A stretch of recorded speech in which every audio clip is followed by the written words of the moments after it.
Hello বন্ধুরা, আসসালামু আলাইকুম। আজকে আমি চলে আসছি ঢাকা থেকে আগত এক বাগিনাকে নিয়ে। এইটা হচ্ছে মৌডুবির ভিতরে সব থেকে সুস্বাদু একটা রেস্টুরেন্ট। এইখানে ভালো ভালো খাবার পাওয়া যায়। তো বাগিনা যেহেতু ঢাকা থেকে আসছে, অবশ্যই তাকে একটু ভালো রেস্টুরেন্টে খাওয়াতে হবে, পাশাপাশি আমিও খেয়ে নিচ্ছি।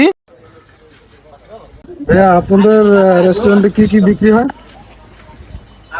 বিক্রি তো ফাস্ট ফুড, তারপরে বাংলা চাইনিজ নাস্তা সবই। তো ভাইয়া, আমরা যে রোস্টটা আপনার গিয়ে খেয়েছিলাম একটু আগে, সেই রোস্টটা অনেক সুস্বাদু ছিল। এটার পিছনে রহস্য কি? খাবারটা সম্পূর্ণ আমাদের ঢাকা স্টাইলে করা হয়। জি। হ্যাঁ, ঢাকা যে আমরা সসগুলি ইউজ করতাম ওই সসগুলি ইউজ করি। এটা যেহেতু আমার নিজের এলাকা, আমার এলাকার মানুষের ভালো খাবারটা খাওয়ানো আমাদের মনে করেন উচিত। আচ্ছা ভাই, আপনাদের যে এই যে সুস্বাদু খাবার যেই দামে বিক্রি করতেছেন, এই দামে কি আপনার প্রফিট হইতাছে?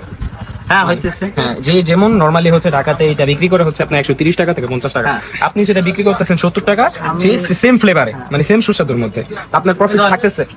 দেখা যায় ওখানে আমার দোকান ভাড়াটা হলো যে 90,000 টাকা, 80,000 টাকা গুনতে হয়। আমার এখানে দোকান ভাড়া দিতে হয় 3 থেকে 4,000 টাকা।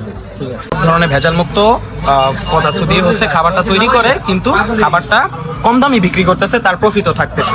ঠিক আছে, তো উনি একটা লজিক তুলে ধরছে যে ওনার খরচ হচ্ছে শহরের দিকে একরকম, আর সব গ্রামের দিকে একরকম। সেক্ষেত্রে আমরা তফাৎটা খুঁজে পাইলাম। আসসালামু আলাইকুম।